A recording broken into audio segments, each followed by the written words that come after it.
Hey guys, welcome to Real Canadian Condo Disputes, where the condo drama gets real. Condo boards, condo rules, and real owner battles from across Canada. If you live in a condo, or you might one day, you need to hear these stories. Let's jump in. You know, we've all heard the stories, right? Maybe you've even lived it. The neighbor from hell, the parties that go way too late, the constant shouting, the music that just seems to rattle the walls. It's such a classic part of living in a community. But when does it cross the line from just being an annoyance to a full-blown legal battle? Well, let's dive into a real-life case that answers that exact question. So what can you actually do when you've just had enough? You know, when the noise from next door isn't just getting on your nerves, but it's really, truly wrecking your life? We're about to walk through a tribunal ruling that spells out precisely who's responsible and what the consequences are when a neighbor goes completely rogue. All right, so our story revolves around one single condo unit and all the chaos that spilled out from it. And to really get what happened, we first got to meet the key players who got tangled up in this whole mess. So here's the breakdown, our cast of characters, if you will. You've got tenant A, who's at the center of all the noise complaints. Then there's owner A, who's the landlord of that unit. Of course, you have resident B, the poor neighbor who had to live through all of it. And finally, there's the condominium corporation, the authority that's supposed to enforce the rules for the whole building. Just keep these four in mind as we see how this all went down. And I want to be really clear here. This wasn't just a bad weekend or a couple of loud parties. Nope. This was a solid year of things just getting worse and worse, of warnings being totally ignored, and of a growing sense of desperation for everyone living nearby. So it all kicks off in June of 2022. You know, the usual stuff, loud music, yelling. By August, the condo board sends its second formal warning. But you see the pattern here, right? The corporation is doing its job, they're documenting everything, but the behavior just keeps on going.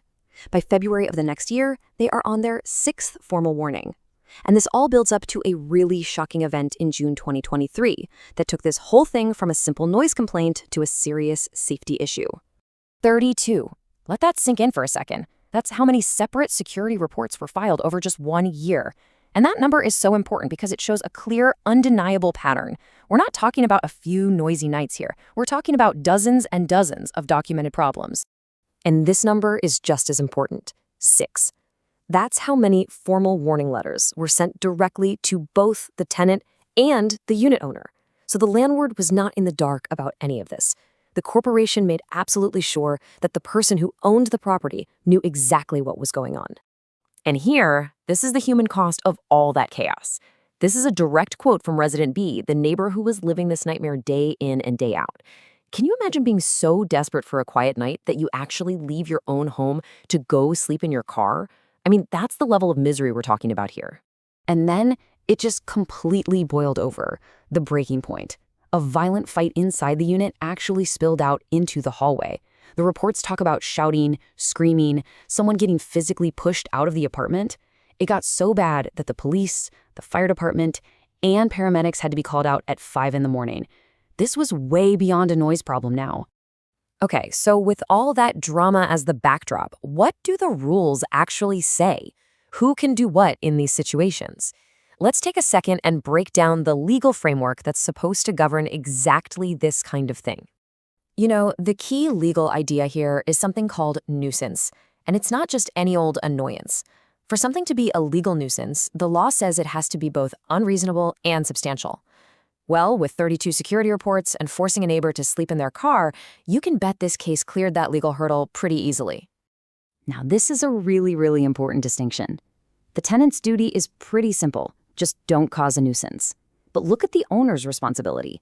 The law says they have to take all reasonable steps to make sure their tenant follows the rules. So a landlord can't just sit back, collect the rent, and ignore warning letters. They have an active legal duty to get involved and do something about it. And here's the kicker, a detail that really did not help their case one bit. Despite getting all those warnings and legal notices, both the tenant and the owner just completely ghosted the whole process. They didn't respond, they didn't show up to defend themselves, they basically just buried their heads in the sand. So, after a year of complete chaos, and with the tenant and owner completely MIA, how did the tribunal rule? Who was ultimately forced to pay the price for all of this disruption?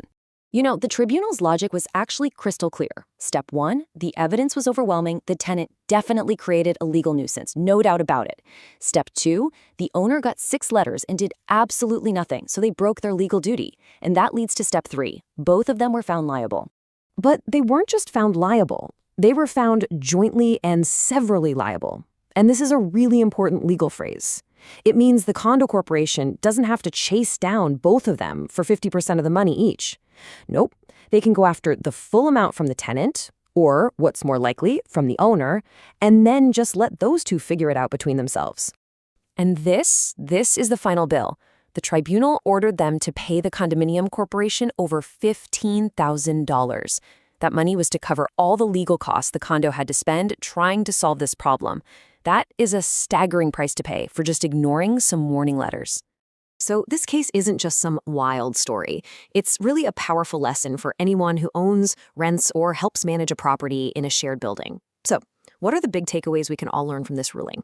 Okay, first up, for the landlords out there, the message from this could not be clearer. You are on the hook for your tenant's behavior, period. You can't just be a passive observer. The law demands that you act. And as we saw, ignoring official warnings is a very, very costly mistake.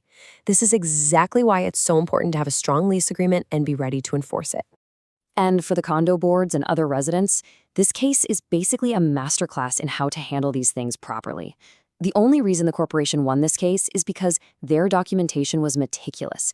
Remember those 32 security reports? They were absolutely decisive. By following a clear procedure of warnings and notices, they built an ironclad case and fulfilled their own legal duty to keep the peace. At the end of the day, a case like this forces us all to think about a fundamental question of living together. We all want the freedom to live our lives in our own homes, but we also have a right to peace and quiet. This ruling drew a very clear and very expensive line in the sand for this one community. And it kind of makes you wonder, where's that line in yours? Thanks for watching Real Canadian Condo Disputes. If you found this breakdown useful, hit like, subscribe, and share your own condo experience in the comments.